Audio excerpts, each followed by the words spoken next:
हैं कि comment section आपके चाचा ने नहीं बनाया कि आप आके कुछ भी लिख के चले जाएंगे, कि ये अपने सब्सक्राइबर्स को ही अपने घर पे नौकरी दे रही हैं। अब आधे जो बच्चे होंगे जिन्होंने व्यूज नहीं दिए होंगे तो उनको पागल बनाने के लिए फिर टाइटल चेंज किया गया है। तो पहला उसका फेस्टिवल पड़ा है, उस फेस्टिवल में भी वो अपनी फैमिली के साथ नहीं था। शायद सब लोग एक साथ मिलके बैठे हैं, सारे गिले शिकवे दूर हो जाएं।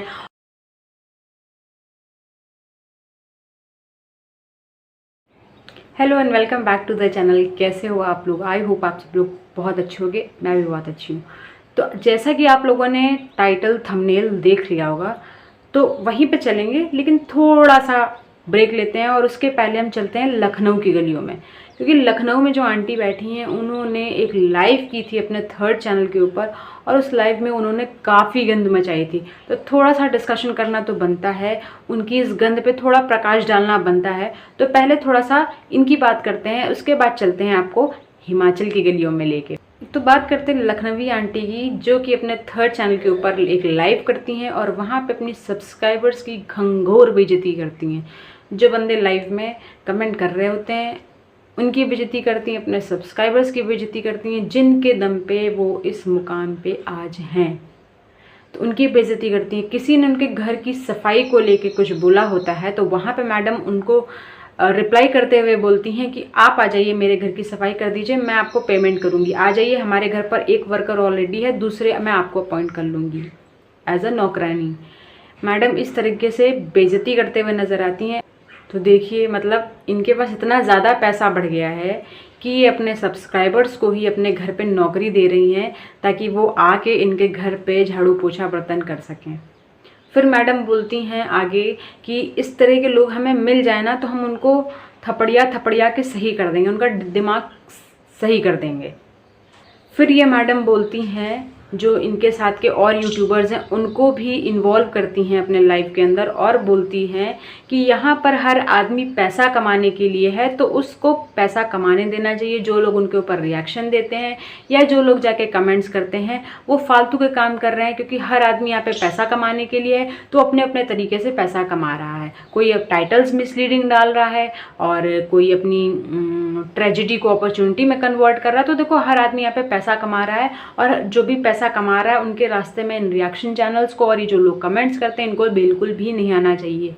इनकी बातों से ऐसा लगा कि ये कहीं ना कहीं ये टिप्पणी दे रही हैं कि ये वहाँ पर पैसा कमा रही हैं, बाकी के लोग भी पैसा कमा रहे हैं, तो हमें उनके मैटर में इंटरफेयर नहीं करना चाहिए। फिर ये, जैसा कि आप लोगों को पता है कि ये कोई भी मौका नहीं छोड़ती हैं अपने आप को एक बेस्ट यूट्यूबर, अपने आप को एक सर्वश्रेष्ठ यूट्यूबर दिखाने का, कि पूरे यूट्यूब के अंदर ये सबसे सर्वश्रेष्ठ यूट्यूबर हैं जो कि किसी तरीके की कोई भी बकवास नहीं करती हैं, बहुत ही साफ़ सुथरा कंटेंट दिखाती हैं और ये सबसे अच्छी हैं। तो मैडम, मैं आपको बता दूं, जैसा कि आपने बोला कि मैं अपने घर की पंचायत यूट्यूब के ऊपर नहीं डाल सकती, मैं झूठ नहीं बोल सकती, मैं ऐसा नहीं कर सकती, मैं वैसा नहीं कर सकती, तो मैं आपको आपके ही कारनामे यहाँ पे गिनाती हूँ कि आप ही वो यूट्यूबर हैं जिसने जलती हुई चिता की फोटो थंबनेल के ऊपर लगाई थी। आप ही वो झूठ बोलने वाली लेडी हैं जिसने अंडे को कद्दू बताया था अपने खुद के वीडियो के अंदर। आप ही वो औरत हैं जो अपने पति के साथ अभी 4 दिन पहले आपकी लड़ाई हुई थी और आप ही ने आके बोला था कि आपकी लड़ाई हो गई, और आपने 4-5 दिन तक अपने पति को अपने ब्लॉग्स के अंदर नहीं लिया था। आप कहती हैं कि आप अपने घर की पंचायत नहीं डालती। आप ही वो इंसान है जिसने अपने भाई की एक एक डिटेल यूट्यूब के ऊपर शेयर की है। तो ये जो आप दिखाती हैं कि आप बहुत ही सर्वश्रेष्ठ यूट्यूबर हैं यूट्यूब के ऊपर, तो मैं आपको बता दूं कि ऐसा नहीं है। आपको बहुत बड़ी गलतफहमी है, ऐसा नहीं है, बिल्कुल भी ऐसा नहीं है। 4 दिन पहले भी तुमने शंकर जी की मूर्ति जो है गोमती मुंह पर से ऐसे फेंकवाई थी और जाके कमेंट सेक्शन ऑफ कर लिए थे। समझ आया? तो ये मत बताया करो कि कितनी अच्छी हो, सबको पता है कितनी अच्छी हैं आप। ये अपनी लाइफ के अंदर ये बात बोलती है कि कमेंट सेक्शन किसी के चाचा ने नहीं बनाया कि वो कुछ भी आके लिख के चला जाएगा। तो बिल्कुल कुछ भी आके लिख के नहीं जा सकता, लेकिन कमेंट सेक्शन आपके भी चाचा ने नहीं बताया कि आप बताएंगी हमें कि कमेंट सेक्शन के अंदर क्या लिखना है, अपना पॉइंट ऑफ व्यू कैसे लिखना है। आप चाहती हैं कि आपका वीडियो देखकर हर इंसान आपकी तारीफ करे, तो मैडम आपके चाचा ने भी नहीं बनाया है, तो आपके हिसाब से भी लोग कमेंट नहीं करेंगे,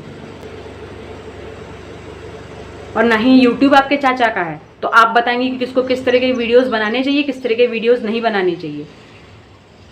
फिर ये कीचड़ के ऊपर बोलती हैं, कीचड़ कितना ज़्यादा फेमस हो गया है, और वैसे भी सब्सक्राइबर्स जो है वो कीचड़ हैं, कीचड़ में पत्थर डालेंगे तो छुट्टियाँ अपने ऊपर आएंगी। तो सब्सक्राइबर्स को कीचड़ बोलती हैं, और हिमाचल की तरफ इशारा करते हुए ये बोलती हैं कि कीचड़ कितना ज़्यादा फेमस हो गया है, तो ये कीचड़ से बहुत दूर रहती हैं। फिर ये बोलती हैं रद्दी की दुनिया के बारे में कि रद्दी की दुनिया को उतनी शायद समझ नहीं है या उतनी मैच्योर इनफ नहीं है, तो वो कुछ भी कर रही है। तो ये मैडम उनकी तरफदारी करते हुए बोलती हैं कि हर इंसान यहाँ पे पैसा कमा रहा है अपने अपने तरीके से, शायद उसको पता नहीं है। एक 30-32 साल की लेडी, उसको पता नहीं कि वो यूट्यूब के ऊपर क्या अपलोड कर रही है और किस तरीके से वो लोगों को बेवकूफ़ बना बना के सिंपैथी गेन कर रही है। वो बेवकूफ़, उसको कुछ पता ही नहीं है। आप ये कहना चाहती हैं कि वो बहुत मासूम है, ये जो सिंपैथी ले रही है, जो ये डॉलर्स कमा के इकट्ठे कर रही है, उसके अंदर कोई अकल नहीं है, उसके अंदर मैच्योरिटी नहीं है, उसको पता नहीं है कि वो क्या कर रही है। इनका मतलब है कि यहाँ पे ये बाकी के यूट्यूबर्स पैसा कमाने के लिए हैं, तो सब अपने अपने तरीके से पैसा कमा रहे हैं, तो उन लोगों को हमें रोकना नहीं चाहिए। इनके कहने का मतलब मुझे साफ साफ यही नज़र आया। और बाकी जिन लोगों ने लाइव देखी हो तो वो लोग मुझे कमेंट करके बताएं कि आपको क्या समझ आया इनका लाइव देखने के बाद। तो चलिए चलते हैं हिमाचल की गलियों में। सबसे पहले मैं आपको बताना चाहती हूँ, जिन लोगों को नहीं पता है कि सावन एंड हो गया है, तो मैं बता दूँ कि सावन का महीना अब फाइनली एंड हो चुका है। ठीक है, हाँ। तो अब बात करते हैं जिन लोगों को लगता है कि हम गलत हैं, हम फालतू के टॉपिक क्रिएट करते हैं, तो उन लोगों को मैं बताना चाहती हूँ कि जो लड़ाई का, माँ बेटी की लड़ाई का जो एक टॉपिक खिंच रहा था, तो वो एंड हो चुका है, लड़ाई ख़त्म हो चुकी है। ठीक है, लेकिन अभी भी उस लड़ाई के ऊपर कैसे डॉलर्स निकाल लिए जाएँ, उस चीज़ को अर्न कर लिया जाए, वो मैं आपको बताती हूँ। सबसे पहले ये जो वीडियो पड़ता है तो उसमें दिखाया जाता है कि हमें नहीं पता था कि ये लड़ाई ऐसा मोड़ ले लेगी। तो भाई सब्सक्राइबर्स फिर भागे भागे जाएंगे कि भाई लड़ाई ने कौन सा मोड़ लिया, जो लड़ाई कभी थी ही नहीं मेरे हिसाब से, उस लड़ाई ने कौन सा मोड़ ले लिया है। तो आधे लोग तो इस टाइटल से पागल बने और जाके देखे। अब आधे जो बचे होंगे जिन्होंने व्यूज़ नहीं दिए होंगे, तो उनको पागल बनाने के लिए फिर टाइटल चेंज किया गया है, और अब टाइटल है दोनों में ईगो बहुत ज़्यादा है। और जो लड़ाई हुई थी ना, उसका असली रीज़न भी इन लोग को नहीं पता था कि किस वजह से लड़ाई हो गई, किस महीने से इनकी 1-1.5 महीने तक बात नहीं हुई है एक दूसरे से। सोचिए आप खुद ही।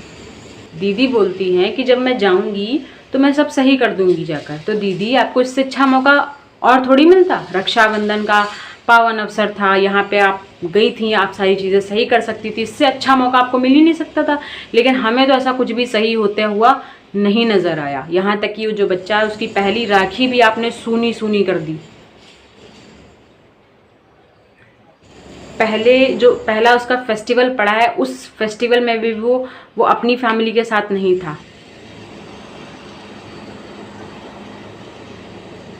जो फेस्टिवल उसको अपनी फैमिली के साथ सेलिब्रेट करना चाहिए था, अपने घर में, क्योंकि उसका अपना घर वही है, वहाँ तक वो नहीं गया।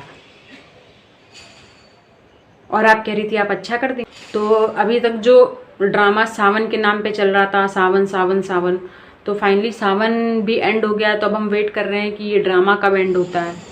सावन के साथ ये ड्रामा एंड हो जाना चाहिए था। हमें लग रहा था कि शायद इस जो ये फेस्टिवल है, इस पर एक बहुत बड़ी गेट टुगेदर हो और सारी चीज़ें, दीदी भी यहाँ पे से बोल के गई थी कि मैं जाके सब सही कर दूँगी। तो हमने तो कुछ ऐसा सोचा था कि शायद सब लोग एक साथ मिल के बैठे हैं, सारे गिले शिकवे दूर हो जाएँ और अब हमें सच में हैप्पी हैप्पी व्लॉग्स देखने को मिले।